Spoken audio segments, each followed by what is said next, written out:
All right, it's the Plank Show right here on the Ref with Josh on Plank. Say hello to Dusty Dvoracek, who got to hang out in person with Danny Cannell this week. And what's going on, Dusty? How are you? What's up, Plank? You know what? I'm surprisingly very chipper, very optimistic here today, Mr. Plank. We got a big youth football game coming up tonight, the league championship.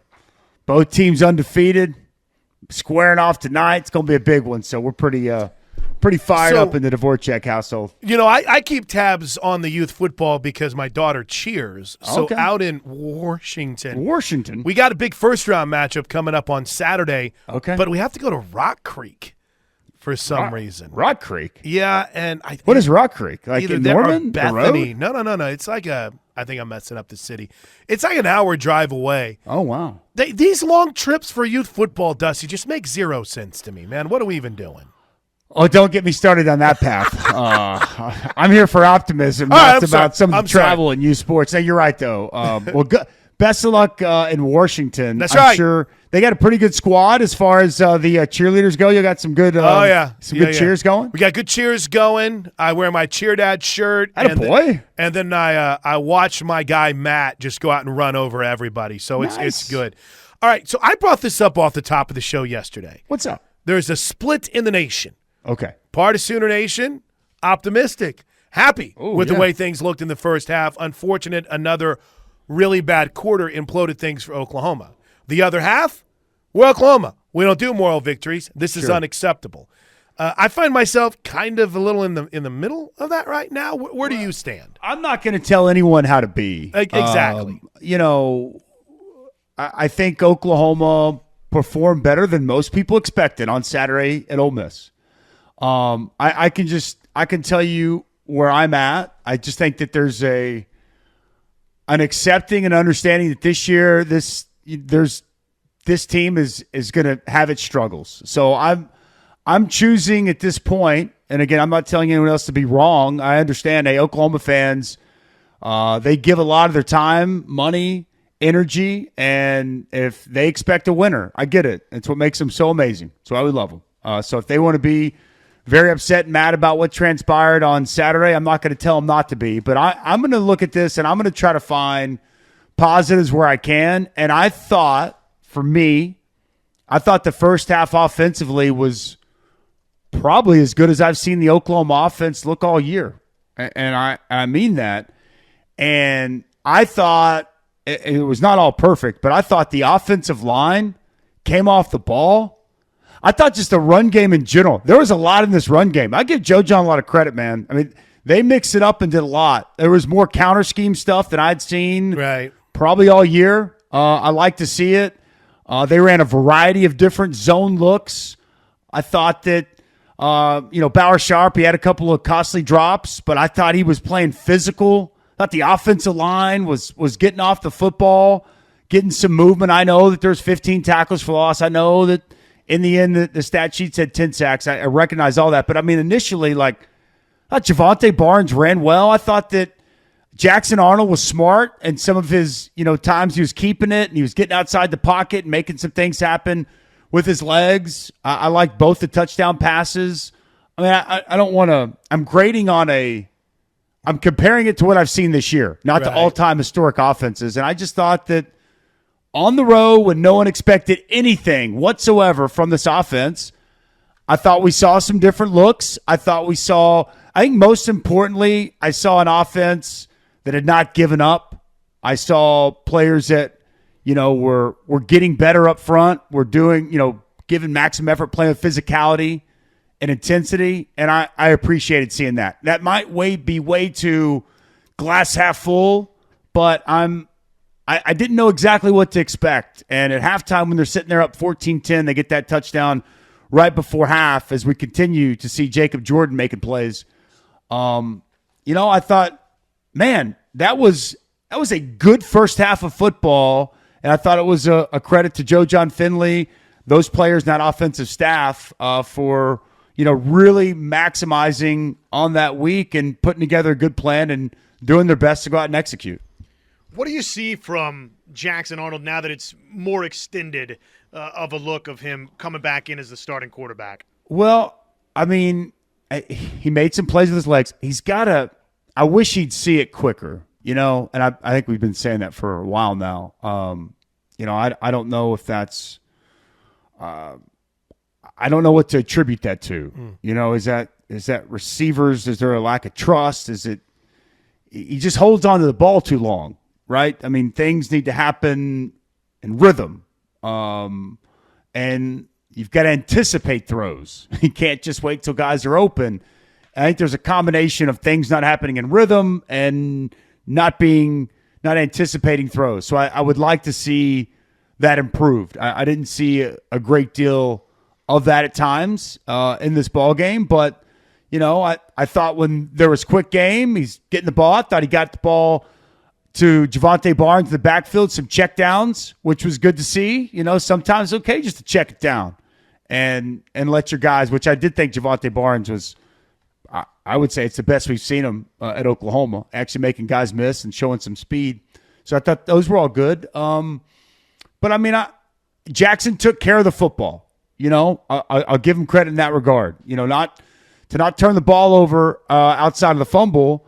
I think that's important. And clear that play. You pull the guard over, and you got 15 Ivy just being shot out of a cannon coming off the edge, and I don't know exactly. Took forever there at the mesh, and he's pulling it back, and Jared Ivey just completely annihilates that play. But, I mean, you got a puller that just never quite makes it over. So, Jackson Arnold, again, you always want a hole on the football, but it's hard for me to put that one on him. So I just thought at times we've seen him struggle to take care of the ball. I thought that was better on the road. And I thought I really liked the touchdown before half, evading that pressure. He's got guys all around him, kept his eyes down the field. Takes a long time for Jacob Jordan on that shallow crosser to get all the way across the field.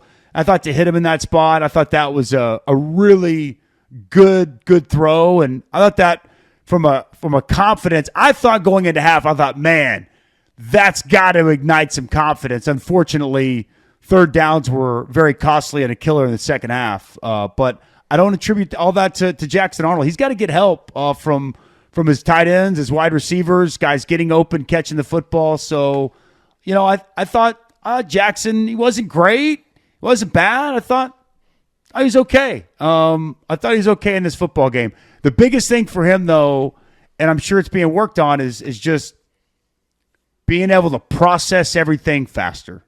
You've got to be able to process Plank. You've got to be able to anticipate. You get a coverage, that coverage, your route combination. You got to anticipate those guys coming open. But that also goes with trusting your receivers, right? That goes with trusting those guys are going to be there, and having that chemistry because you've worked it so much in practice. And unfortunately, that's not there consistently with this passing game. But call me crazy. I thought, especially in the first half, I thought Jackson Arnold did some good stuff. It's interesting because am I being too positive? Blake, tell me. Because you're Mr. Positivity. That's right. I love it. I don't want to come on here and start trying to blow sunshine because I'm not. But I did see some good things. I did too. I did not see many good things against South Carolina. I did not see a whole lot of many good things against Texas. So I think that there was some steps in the right direction, which I think is a positive. I think, Dusty Dvoracek, you said something that really needs to resonate with the entire fan base. And that is, you're not comparing what's happening on offense to the Baker Mayfields and the Kyler Murrays. Last year. Yeah. Or even last year. Right. You've got to and it's hard, right, to do that. But they've been through some things. They've been through some things this year. New offensive coordinator now after 5 games, injuries to all the wide receivers. And it sucks and no one wants to do it, but when you reset and you think about it that way, it does allow you to be a little bit more positive.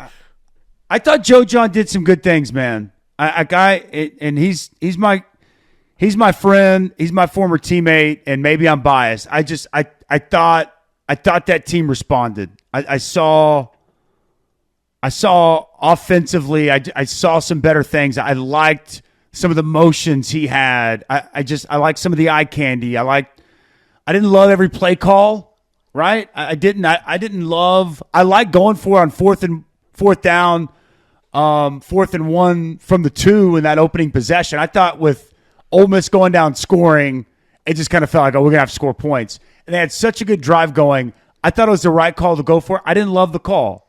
I don't know exactly what they call that, but you know how that's that you really try to sell the quarterback run. He leans into it, and you want to try to draw those second-level defenders up, and you want to try to hit that pop pass right over the top. They defended it well, and there's not really if they defend it, it's kind of that's it. I thought they are having some success running it there on that drive, so I didn't love that. I told Josh this before I came on. I didn't love the double pass in the red zone. Me neither. I'll just be honest. It's a condensed space. It's a condensed field right there. I don't mind that call. Somewhere on the field, but were they on the 13, 14-yard line, somewhere in there? Yeah. I mean, I didn't love that, but I thought overall in that spot, I thought there was some good stuff. The real problem, Plank, was they couldn't get a first down to save their life in the second half. And really, they're their own worst enemy. They third downs, I don't know exactly what they were, but they struggled mightily to start that second half. There was you're in 3rd and 3, you're in good shape. You're in good shape coming out second half. You want to get 3rd and 3, 3rd and 4. It's kind of where you want to be. Then you get a false start. Well, then you're backed up and you drop the football. Well, okay, that's a quick 3 and out, and then they go down and score. All right, let's come back out. You get right where you want to be, man. You're in 3rd and 3. There once again, contest the pass and catch the football. So it's like, and then they just kind of shot themselves in the foot, and they came out and could not move the chains on 3rd down, and were at times their own worst enemy. But I don't know. I thought there were some good signs, and I'm hopeful they can build off, especially some of the run game. Taylor Tatum, I thought he got a hold on football. I thought you really see some of that explosiveness. He's got another gear. And again, with Javonte Barnes, I thought he was able to do some good stuff, run the ball. And the offensive line, there was actually holes for them to run through. So I don't know, man. I'm gonna hope that with Maine coming up, I think a Missouri game that's very winnable. They continue to build and grow upon that and try to get a little momentum going. What are your general thoughts on the offensive line going forward? It seemed like, once Sexton went down, that was a big problem for Oklahoma. So that sort of speaks to the depth situation at OU. What do you see there? And long-term, do you get in the portal? Do you continue to develop in-house? What do you think the fix is as you progress into next season? Boy, the fix for next season, I think that's an off-season conversation. I think that we need to, concern yourself more about what do you fix now. I thought so. A couple things that I observed watching them. I thought Troy Everett back at center was a good thing. I did too. I liked having Troy Everett back. I thought he did some good stuff. I thought Fabechi was really good at times. I thought he was good in the run game. Now he's not a great puller, and there was 2 different times where he's pulling. I mentioned the one with Ivy. It's a pass, and he's pulling to go get the backside defensive end. He doesn't get there. There's another one later where he actually runs into Bauer Sharp. And I'm not saying Fabechi. I think Fabechi is better whenever you're running like counter to get out and pull, as opposed to him having to get over and secure, a backside defender that's screaming up the field and it's potentially a pass. I just thought a couple times that bit him. But overall, I thought Fabechi was really good. I think he was physical throughout the course of the game. So to me, that was a positive. I thought that, you mentioned Sexton going out. It hurt them when they had to play Logan Howland. And, I would have just imagined that. I would imagine he's just probably not ready. You're playing a younger guy that's probably not ready in that spot. One thing with that, And Bill Bedenbaugh's really good now. I mean, I know that there's 10 sacks and 15 TFLs, and I know my guy's under a lot of fire, and I understand that. But and he knows. I'm just going to tell you, I played against his offensive lines when he's at Tech. He knows more about offensive line play than any human being I know, and how to coach it at the highest level. So for me to even say, well, you need to do this, you do that, I feel dumb because no one knows more about offensive line play than Bill Bedenbaugh. But I know that anytime we would see an offensive tackle, if you get an offensive tackle shoulders to turn, if you're any good of a pass rusher, you're going to beat them. And one thing I've seen with Logan Howland, we used to call it. There's several things. Some people say you open the gate.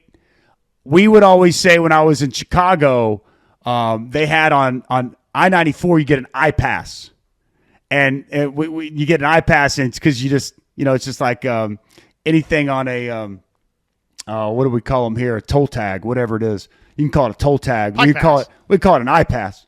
And the eye pass would basically just mean it's a run through. And if you can get a tackle's shoulders to turn, it was an eye pass. And I see that unfortunately with Logan Howland. I mean, I would have to think that Princely Umanmielen, once he realized he was going to be able to get Logan Howland to turn his shoulders almost at the snap with his first step, he was licking his chops every single time he was lined up there. And, I think that's just youth and inexperience. It's something that I think that can be worked on and can be fixed, but I thought they really took advantage of that. So, yeah, I thought, and I don't know what the prognosis on Jacob Sexton is. He went out early, Plank, and then he came back in, and then obviously got rolled up on. I hope he's back because I think this offensive line really needs him as soon as he can get back. There was some good stuff there. Heath Izeda, I think he'd love to see a little more physicality, but I think he's doing the best that he can. I think he's still learning. I mean, that's another freshman. I mean, you got two freshmen over there in 77 and 71 playing next to each other. I mean, it's just, it's youth, it's inexperience. That's a talented defensive line. A little bit what I saw from that offensive line on Saturday against Ole Miss. Quick break. Your questions for Dusty are coming up next right here on the home of Sooner fans. Dusty Dvoracek here. You're listening to the Ref, the home of Sooner fans. Hey, real quick before we hit the texts, how was the Miami-Florida State game? Oh, well, if you were looking for offense that's struggling, look no further. But I tell you what, if Oklahoma fans think that they've got some issues, look at Tallahassee. It was somewhat competitive, oddly, up until halftime. It was a 10-point game at halftime. Miami's pretty good now. They run the ball really physically. They got a couple of good backs. Cam Ward, he didn't light it up, but I mean, he's a good, solid player. Florida State gave us a game for about three quarters. Miami pulled away late, but it was great to get to the 305, as you mentioned. Got a chance to see. It's crazy. I've been doing morning radio with Cannell for 4 years now, and we've probably only met and been together, 10 times maybe. But we see each other in Zoom and talk, 5 days a week. Every day you feel like you know somebody. So that was great to see him and his wife, and got a chance. My TV family and my radio family got a chance to cross paths. So cool. all that was really good. I'm gonna tell you what though, man. We had a stat for Florida State. They're now 1-7. It's been over 70 years, and our sports and information, our stats only go back that far. As far back as we could track. There's not been a team that has gone undefeated in a regular season and then gone 1-7 the next year. Oof. So they are reeling and trying to figure some things out, to say the least, there in Tallahassee. Hey, one more thing for the text line. I did think the defense, too many explosive plays in the throw game. They gave up several chunk throws. I think it was 5, maybe 6 of 20 or more yards, and that was really all that Ole Miss was able to get. Ole Miss could not run the football in Oklahoma, which I told you last week, I did not think Ole Miss's offensive line was very good. They didn't even give up I don't think they didn't give up a run of double digits. So I thought that was really good by Oklahoma. I thought, again, outside of the chunk plays that they gave up in the throw game, I thought it was a really good performance by Oklahoma. I guess if there was, in a game like that to go on the road and win, you'd love to see your defense be able to create some turnovers. They weren't able to create turnovers, but thought that up front they played with great physicality. The secondary, I don't know if it's communication. Like one time, Kenai Walker just gets beat on a double move that they got. There was one play plank. I thought it was probably the play of the game. I think it's 16-14. Third and 13, right? Was it 13? Third and 12, third and 13. You know where I'm going. You I know know exactly what you're talking about. Yeah. And Jackson Dart, you get him under pressure. He's flustered. He's going down as he throws it, and he hits, I believe it was number 4, Micah Davis. And in stride. I mean, that little floater, I hate to say sometimes, football players make football plays. That was a hell of a play. I mean, that was – and what they scored, then they hit that double move 2 plays later. I think they hit pre-scoring over the middle. The next play, then they go over the top and hit that double move, and they go up 2 scores, and it was just kind of like – it had to be pretty deflating, I would imagine, because you're in third and long, and you're in prime situation to get your offensive ball back down 2, and then that happens. Next thing you know, you're down 2 scores. So I thought that some of the chunk throws, it's on the defense. It's, blown coverage, or it's just getting beat. And then there's some that you tip your cap. I thought that was one that really you just tip your cap on that third down. But I thought the defense, thought it performed well. The opening possession, the first 2 possessions coming out of half, they just gave up too many explosives in the throw game. And I was telling this to Josh in the break. I don't know why. I'm not there with you guys. And I get how fast Ole Miss goes. I've had Ole Miss this year. I know how fast they go. I watch them on film. There was a lot on tape playing Oklahoma is just looking over to the sideline waiting for a call. Yeah. And Ole Miss is snapping the ball while Oklahoma's not even ready. I get it, man. It's tough. You want to get in the perfect call, and they're going super fast, and they're going to quick snap you. I can just tell you as a defender, you'd just give me a call. Just give me something. Just give me a chance, because it's tough to have a lot of success when and actually some of the plays when they weren't even ready didn't hurt them that much. But even on the opening possession, when Ole Miss runs it in, you go back and watch. Oklahoma doesn't even have cleats in the ground. And it's just like you got to get that call in faster just to give your guys a chance to have success. But this wasn't a game that the defense lost it for you. It's a really good Ole Miss offense. You held the run game in check. You gave up some explosives, but I thought it was a good, solid effort by the defense. With the understanding, Dusty, that hey, you're not there, we're not there. We don't fully know all the details. What would you suspect? I mean, why is the call not getting? Is it the communication factor getting mixed in? Trying to get the perfect call. I think the coordinators do this all the time. They want to get the perfect call in, and then they're waiting. They're trying to anticipate exactly what's coming, and they want to get the right call in. And even though that there's the helmet communications, you can only get so much communicated. As you can see, they're still looking over to get the call. I mean, it's clear as day. The entire defensive line is looking over to the sidelines, and there was a couple where the ball is getting snapped. They're not even looking. But I think it's that. I think it's, and I talk with defensive coordinators about this all the time against these type of offenses, and it's that balancing act, right? You want so bad to put your guys in the right position, the best chance to have success. But sometimes that's just giving them something and making it as basic and as simple as humanly possible. And just, regardless, just you're gonna come up with a call quick, and you're gonna give it to them just so they can get their cleats in the ground and they can have a chance. But I think, again, without knowing, I think that defensive coordinators, and I would imagine to a certain degree this, like they're checking personnel, they're wanting to know exactly, and they're wanting to try to come up with the perfect call in that spot. And it just sometimes it's talking, it's maybe even communication on the headset, and it's not getting that out in time, and it's an offense seeing that and taking advantage of you. All right, let's hit some of these texts. This is actually really, really good from Patrick, who writes, Let's go, Patrick. Dusty, do you think the iPads on the sidelines are affecting the game in a negative or positive fashion for each team? Oh, I think it's 100% positive. I do too.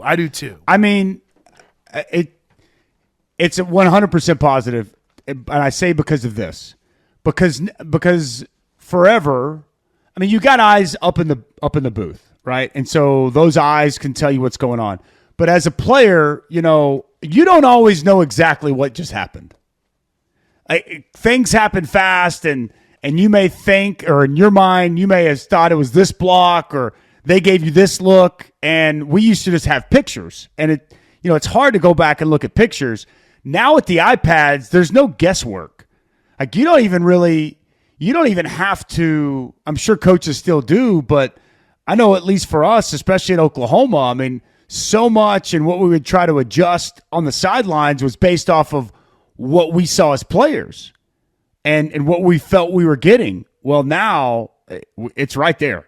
It's right there in real time on the iPad. Like you can pull it right up. Then you can make adjustments. You can go over it, and it takes that guesswork out. And I love that. Now, who else loves that is offenses. I mean, now offenses can look at, okay, this is the look they're giving, but I just think it allows for better in-game adjustments on both sides of the football. So I'm a fan of it. I like it. And I would say I ask almost, it's a great question by Patrick, and I ask most coaches that we have coaches meetings with. I have yet to hear from one coach that doesn't like the iPads on the sidelines. I hear from a lot that have kind of mixed feelings about the communication. A lot of defensive coaches want more helmet communication. That's more of a conversation, but I would say universally the iPads, they've been very well received, and coaches, players both like, that the ability to see exactly what happens in real time right after you come off and be able to make adjustments in real time. Patrick, ask Dusty what he thought about Lane Kiffin saying that in the first half they didn't know what Oklahoma was going to run. In the second half, they kind of figured it out. That's why they weren't very successful. I did not hear Lane. I didn't hear that. Yeah, I didn't hear Lane say that. He said before the game that Oklahoma was an unknown. Well, because Oklahoma's they do different things, right? They've got their cyclone front, they got their 4-man front, they got their 3-down front, and they've attacked different offenses in different ways with different looks. So I'm sure, I would imagine that's what he's talking about. But I did think that they made some good adjustments. I thought that they really utilized the tight ends in a big way. I give Lane Kiffin and his staff credit there. It wasn't just pre-scoring; it was also Daquan Wright. I thought that was very well done by them. The tight ends really affected and hurt Oklahoma throughout the course of this game. They schemed it up, man. It was impressive. It was really, really impressive. And the sugar huddle too. I mean, that made it tough. Let me see here. There was one here that I just caught and I lost. Okay, Sooner Judy. She writes, Dusty, your thoughts on this? I realize a lot of our fans look at the glass half empty. Yeah. But with the incremental improvements for the majority of players, it leads me to believe that I can look at things half full. It'll get better. Have faith. What do you think? I like Judy's optimism. We need more Judys. Yeah. Judy, that's great. I don't want to sell false realities, but I just think given where things are at and the low point that I think felt like South Carolina, I think that you have to look for positives when you can get them. I think you have to look for individual growth, collective growth. I think you got to look for, whether young linemen starting to make improvements, young receivers given opportunities, hoping you see improvements. And look, there's been some improvement. There's been some that needs to get better. That hasn't been good enough. I don't think there's enough receivers winning outside. I also think that when receivers do win, I don't think that you're locating them and giving them the football. I mean, how many touches did Brendan Thompson have in this game? None.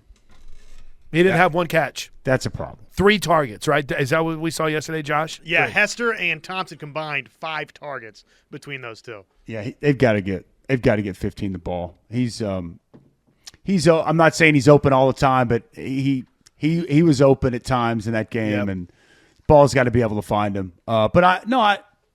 Look, I'm not going to tell anybody how to feel. These are tough times around here right now, and I get it. It's very emotional for a lot of people. I'm not going to tell anybody how to feel. If you want to be very upset, mad, and walk around with your head down and be irate, I'm not going to tell you not to. There's plenty of reason to feel that way, and I think that for some, it's probably justified. But I also think that it's okay to look at it and try to see for younger players and even veteran players that are still out there playing hard. And I think the biggest thing is looking for any kind of improvement. And I thought, personally, I saw some improvement offensively, both with just the overall energy the offense played with, schematically, what some of the stuff looked like, and then just some individual improvements. It was not across the board. It wasn't every play, but hopefully we can continue to see that. I would expect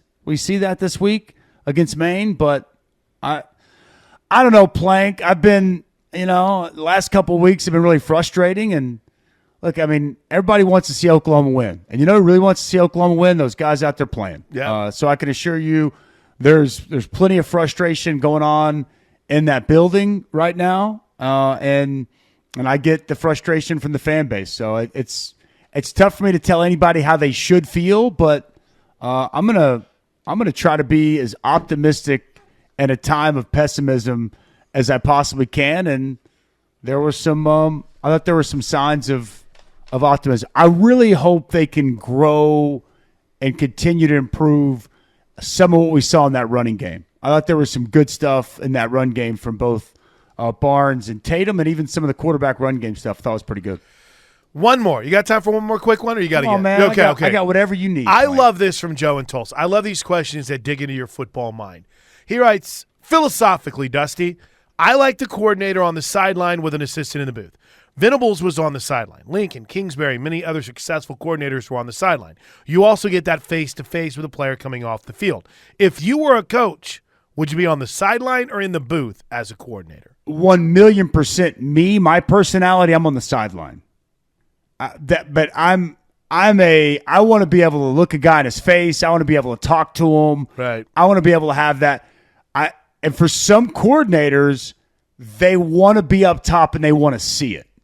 That is completely a personal preference. And even if you have someone else's eyes up there that you trust, it's not the same as you being up there.